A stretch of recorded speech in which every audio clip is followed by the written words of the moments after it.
o nosso curso universitário. Então, o que a gente deseja é ter o modelo do motor de indução monofásico para poder fazer a previsão do comportamento dele.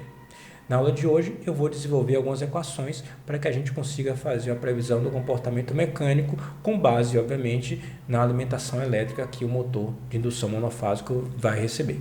Então, vamos para a nossa aula de hoje, desenvolver algumas equações importantes. Na aula que vem, faremos uso dessas equações para prever o comportamento através de exercícios, através de problemas propostos. Vou começar agora mais uma aula do nosso curso de máquina de indução, tratando do tema de hoje, motor de indução monofásico, modelo de circuito e equações. A aula é longa, as equações serão desenvolvidas, boa parte delas, então a aula é um pouco cansativa. Vamos começar logo para terminar logo. Já vimos em aula prévia que o campo progressivo a gente usa o subscrito F e o campo regressivo a gente usa o subscrito B, e também já vimos que o escorregamento para o campo progressivo é dado por esta equação, que é a mesma que a gente já conheceu antes para escorregamento, e para o campo regressivo é esta equação, ou seja, NS mais N sobre NS. Pronto. Tendo em mente essas duas equações, eu vou precisar desta segunda equação. Nesta segunda equação, eu posso, no numerador, somar e subtrair qualquer número que não faz a menor diferença, né? Se eu somo e subtraio, a soma dá igual a zero. Se eu somo e depois subtraio, então o resultado é igual a zero. Então, eu peguei essa equação 2 e somei NS e subtraí NS aqui em destaque pela cor. Eu vou fazer o seguinte, eu vou pegar esse NS em vermelho, menos NS em vermelho, e colocar ali na frente só para dar o destaque que eu tanto quero. Aqui, ó, menos NS mais N mais esse NS em azul aqui. E esse primeiro NS vem para cá. Só fiz a reorganização, nada demais. E aqui NS. Continuo com minha reorganização. E essa minha reorganização, agora eu vou isolar esse menos. Então, é menos, olha só, NS aqui, menos N, só fiz isolar o sinal negativo, mais NS, mais NS, tudo isso sobre NS. Continua a minha organização, só vou separar aqui por partes, ó. Menos, aqui, ó, sobre NS, aqui em vermelho, mais esses dois NS eu posso somar. Então, se eu somo, fica 2NS sobre N, NS. Aqui, frações básicas, basicamente. NS menos N sobre NS é o escorregamento que a gente tanto conhece, que inclusive no caso a gente chama de SF. Então isso aqui é menos SF mais, aqui eu posso cortar 2. Posso dizer, portanto, que SB é igual a 2 menos SF. Vou dar destaque a essa equação porque ela é uma equação importante, então merece um destaque. Pronto, tenho aqui uma equação importante. Por que essa equação é importante? Porque ela me permite encontrar o valor do escorregamento regressivo, sabendo o valor do escorregamento progressivo. É por causa disso que ela é relevante. Então, vamos seguir nosso desenvolvimento para que a gente faça uso de um modelo de circuito. O modelo de circuito da máquina de indução monofásica, ela deve levar em consideração que o efeito no rotor tem dois campos magnéticos e também no estator tem dois campos magnéticos na jogada. Então, eu vou ter a tensão induzida no estator, tendo aqui, ó, um efeito do campo progressivo e o efeito do campo regressivo. E como se faz essa modelagem de forma geral? Se pega os parâmetros do modelo e se divide por 2. Então, metade do efeito é do campo progressivo, metade do efeito é do campo regressivo. Então, eu tenho aqui, ó, XLR' sobre 2, XM sobre 2. E aqui eu tenho RR' sobre 2, sobre o escorregamento, que no caso é SF. Aqui eu tenho a mesma coisa para o campo regressivo, XM sobre 2, XLR sobre 2, RR' sobre 2, e aqui sobre o campo regressivo, ou melhor, sobre o escorregamento do campo regressivo, sobre o escorregamento do campo regressivo, da mesma forma que aqui em cima era sobre o escorregamento do campo progressivo. Só que o escorregamento do campo regressivo a gente acabou de calcular e a gente viu que vale 2 menos SF, por isso eu já coloquei aqui, por isso aquela conta anterior. Pronto, este é o modelo que a gente vai fazer uso da máquina de indução monofásica, tendo o efeito exclusivo aqui, dos parâmetros do estator. E aqui, ó, os efeitos dos campos progressivo e regressivo, que obviamente concatenam não somente a bobina do estator, como também a bobina do rotor, dividido por 2, e o R sobre 2, dividido pelo seu respectivo escorregamento. Pronto, é este modelo que faremos uso. Vamos desenvolver, então, algumas equações adicionais. Vou botar aqui a cor em azul para a gente fazer o desenvolvimento. Os circuitos referentes aos campos progressivo e regressivo podem ser simplificados. Note, em vez de usar esse circuito inteiro, eu posso fazer o seguinte, eu posso achar o valor equivalente, posso fazer a equivalência disso aqui tudo, e fico com, portanto, uma resistência em série com uma reatância.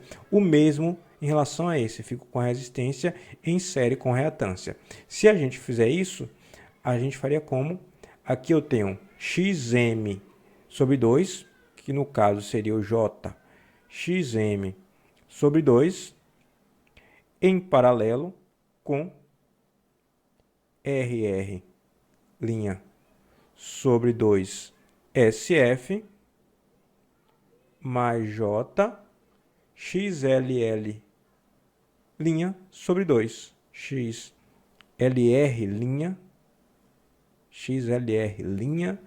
sobre 2. Obviamente eu vou encontrar um valor de resistência mais J um valor de reatância. Posso deixar assim para depois fazer o uso desses dois valores que a gente já sabe como encontrar numericamente fazendo essa associação paralela, que é basicamente a multiplicação pela soma desses dois elementos aqui que eu acabei de marcar. O mesmo eu faço em relação ao circuito que se refere ao campo regressivo.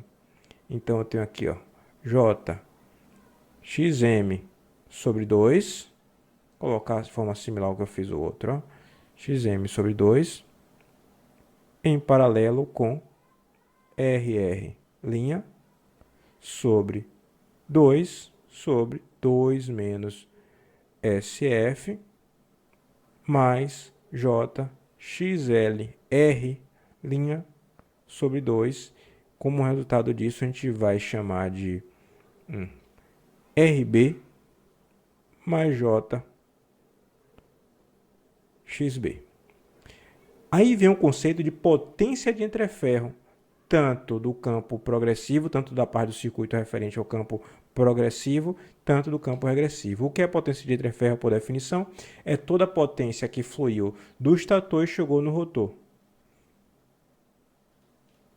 Então, eu tenho que esta potência poderia ser calculada utilizando o IR, o módulo de IR'(F) ao quadrado vezes essa resistência.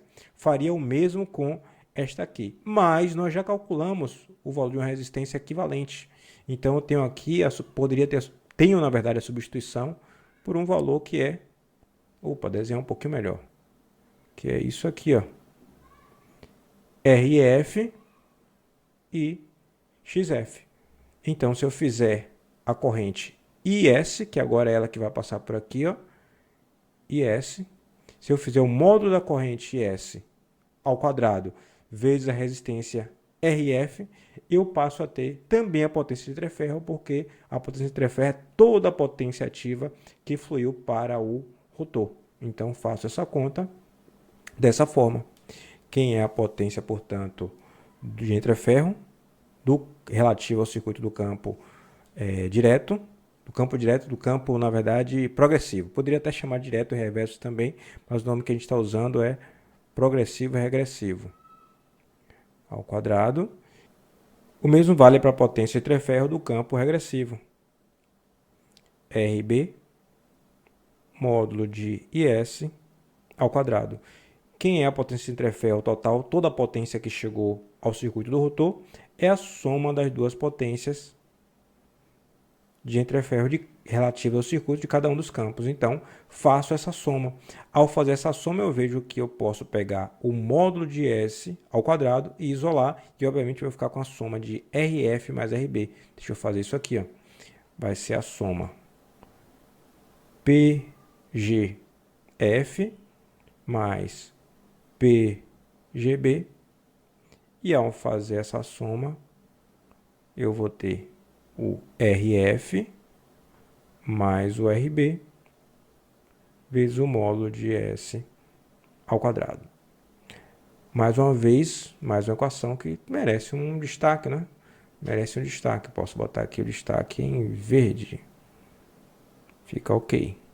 Pronto, mais uma equação destacada. Aqui merece um destaque também. Eu acho que aqui está ok. Vamos lá. Então, continuando. Agora, o que são as potências eletromagnéticas? São as potências que, de fato, foram transformadas em potência mecânica.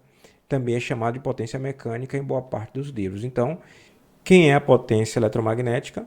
Neste caso aqui é 1 menos SF, 1 menos o escorregamento progressivo, vezes a potência de treferro relativo ao circuito do campo progressivo. Quem é a potência eletromagnética relativa ao circuito do campo regressivo? 1 menos SB. E no caso a gente sabe que SB vale 2 menos SF. Então aqui, ó, PGB. 2 menos SF foi a primeira equação que a gente fez questão aqui de deduzir. É esta equação aqui que a gente fez questão de deduzir logo no começo. Aqui eu só vou desenvolver um pouquinho mais. Então, eu vou dizer que tenho 1 menos 2 fica menos 1. Menos com menos dá mais SF, que multiplica PGB. Quem é a potência eletromagnética deste motor? É a soma de PGF, de PGF não, desculpe, da potência eletromagnética relativa ao campo progressivo, mais a potência eletromagnética referente ao campo regressivo. Faço a soma destes dois valores, portanto. Ao fazer a soma desses dois valores, eu posso dizer que é 1 menos SF, PGF. E aqui eu posso até fazer uma outra coisinha aqui, ó. Posso botar o menos aqui fora e posso dizer que vale 1 menos SF, PGB. Só fiz isolar o menos. Aí, ó, menos com menos dá mais. Então, este valor do campo da potência eletromagnética referente ao campo regressivo acaba se tornando igual a menos 1 menos SF PGB. É este valor aqui que eu acabei de somar. O que é que eu posso fazer? Nitidamente eu posso isolar o 1 menos SF. Vou fazer isso aqui, ó. Potência eletromagnética é igual a 1 menos SF PGF menos PGB. Mais uma vez, preciso dar o destaque. Opa, dar o destaque, deixar aqui assim. Aqui tá ok.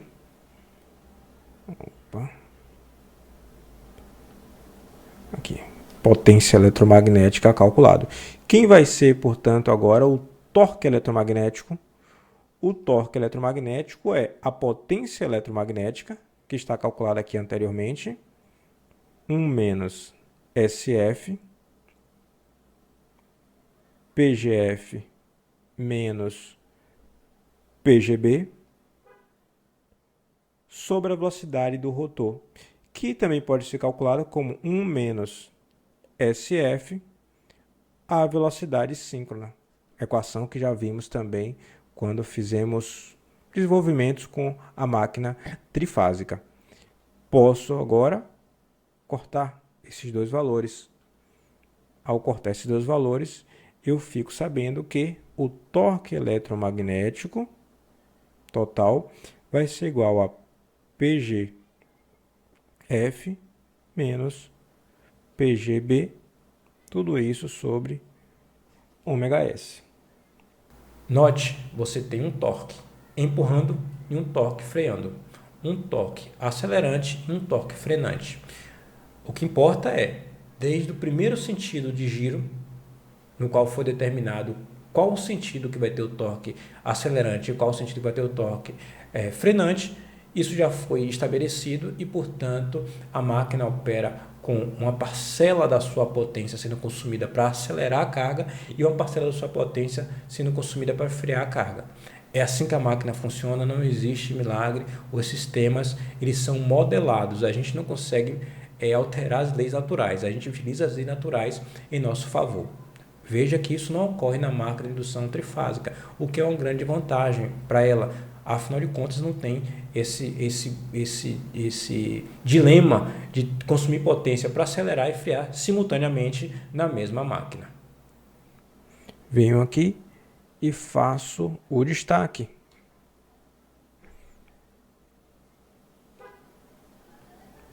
Olha só, destacado. Beleza.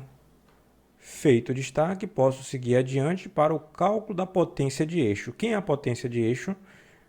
A gente sabe que a potência de eixo vai ser igual à potência eletromagnética, que foi calculada anteriormente, menos a potência das perdas rotacionais. Essa equação já é conhecida da gente, merece algum destaque, mas obviamente é algo que a gente tinha que ter em mente já há bastante tempo. E quem é o torque de eixo? O torque de eixo é a própria potência de eixo, que a gente tem como calcular a potência de eixo, que a gente tem como calcular as outras grandezas, sobre a velocidade do rotor. Então, tem equações também que talvez valesse a pena dar o destaque, que são essas aqui. A gente tem sempre a variável calculada anteriormente para poder encontrar as respostas. Olha só, a aula poderia terminar aqui numa boa, só que existe uma grandeza que a gente também faz uso com alguma frequência, que é o cálculo das perdas no rotor. O cálculo das perdas no rotor é relativamente simples quando a gente trata das grandezas relacionadas à potência de entreferro. Então, a perda relativa ao circuito do rotor, que tem relativa também ao campo magnético progressivo, pode ser calculado de forma simples. É o valor de SF vezes PGF. Equação similar à que já fizemos uso anteriormente na máquina trifásica. O mesmo a gente pode fazer com o circuito referente ao campo regressivo. Quem são as perdas referentes ao circuito do campo regressivo? Olha só, SB. Quem é SB? 2 menos SF vezes a potência de entreferro regressiva. Se eu posso calcular essas duas, eu posso calcular aqui também a soma delas. Quem é a perda total? PRF mais PRB.